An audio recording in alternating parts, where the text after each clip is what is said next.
On on February the 3rd, we got an alert down from our hires that General Giap and Ho Chi Minh had sued for peace accords for the Christmas holidays. And we agreed to it. And so there would be no combat. The year of the monkey began with blood.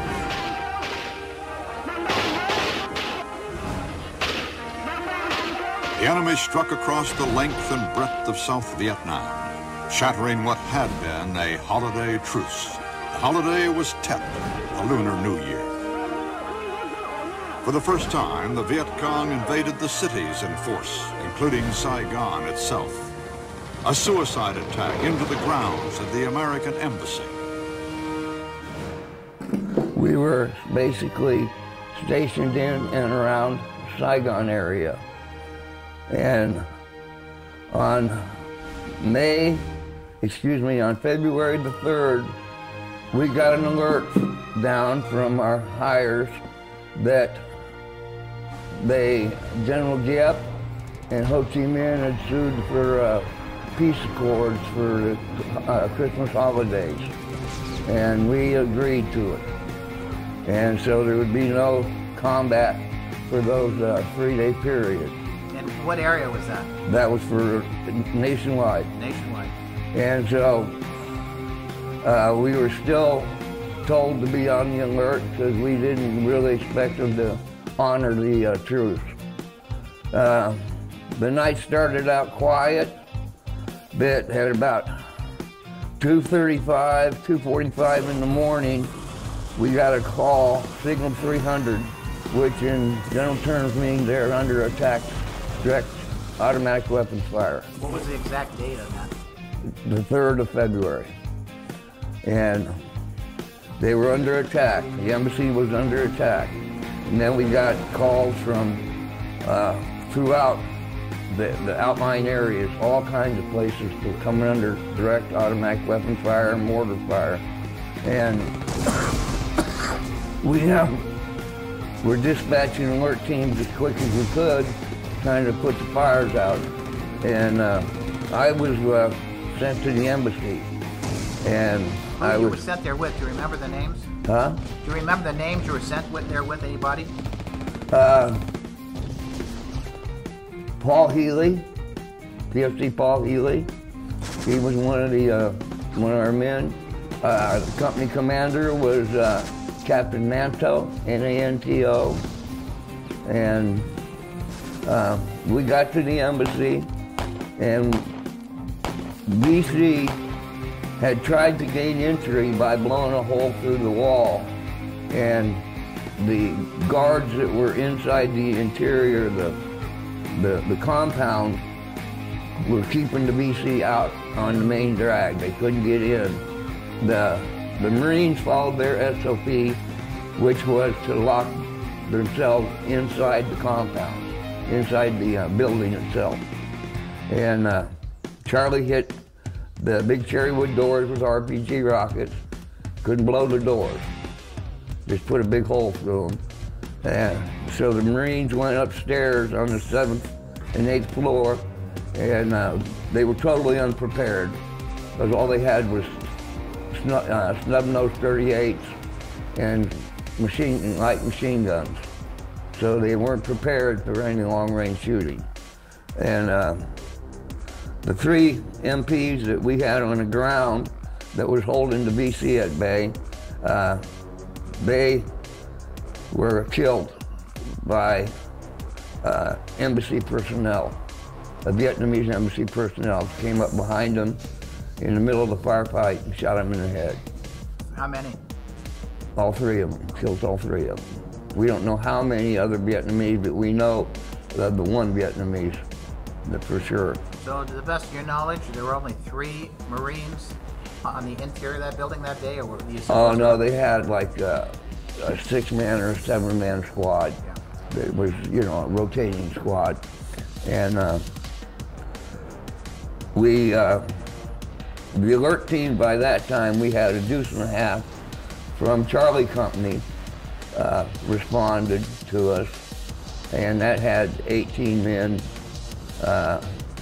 and we were in the process of fighting the VC off at that time, and we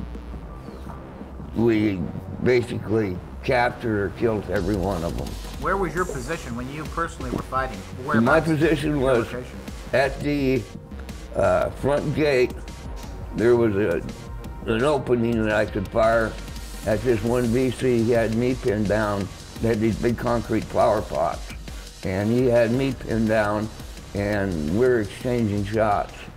And thank God he didn't hit me, but I hit him, but I couldn't knock him out. But I hit him about 4 or 5 times, good hits. But finally we got the upper hand, and Paul Healy later received a Distinguished Service Cross.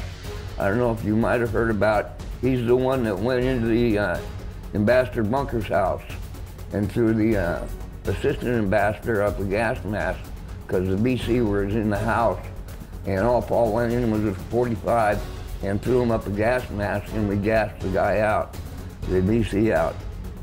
And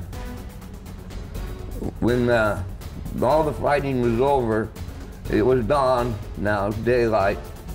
General Westmoreland and Admiral Bunker did a walkthrough, and they were kind of peed off at us for the bullet holes that were in the concrete and stuff. So that's your memory. Where were you standing when he was walking I was around? about 10 feet behind him, you know, providing security for him as they were walking through the compound.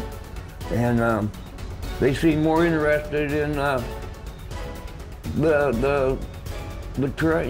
flower pots than they were than the actual building itself. That was my opinion. But from the embassy, we dispatched to the Korean embassy. The Korean embassy was also under attack.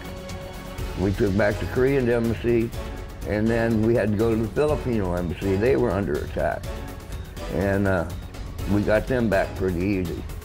And the last embassy we had to take back was the Philippine embassy. And things quieted down for a few days. I know one day, me and my driver, I had a driver, his name was Thundercloud, a Native American. We're driving down the street, and 28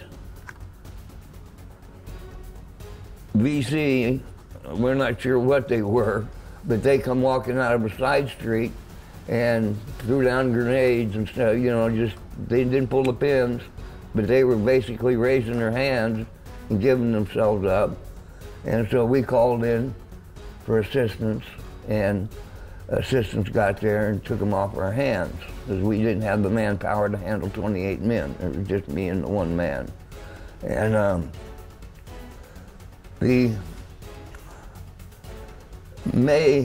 there's a wide bridge there in Saigon that crossed over the Perfume River, or most people call it the Saigon River. But it literally made a Y shape. And Charlie attempted to mount a second offensive because he failed on his first one. And he didn't succeed. We caught him swimming across the river with our gunships and stacked him up pretty good. We had geese and stuff that give us our early warning system. Those geese were really good at detecting the enemy, better than the dogs. How many fatalities inside that building on that attempt that night? You know, Mike, there were so many fatalities, they never could give us a good count. I know that on the Tonsanute, which is the air base there on the outskirts of Saigon, on the far side, they had a back bridge. It's called the 051 gate. Now, Charlie, he came in through there by grabbing a bunch of women and children and taxi drivers and using them as human shields. And the air police didn't want to shoot at the Vietnamese. And so they got overrun and killed. And, but as the BC moved farther onto the air base, they tried to take over the fly line and get to where the hangars were. By then we had choppers in the air, and I don't know how many, probably, I've heard 1,500 at least. And that was just on Tom Sinoot. Now you got to remember that he hit the different embassies, he hit the racetrack, he had set up a field headquarters and a hospital in what was known as the racetrack. We never did, I don't think, had any firm figures. It was a lot. And that's pretty much all I got to say right now. My name's David Bullock. 1968, I was stationed to the 716th Military Police Battalion. I was sergeant. And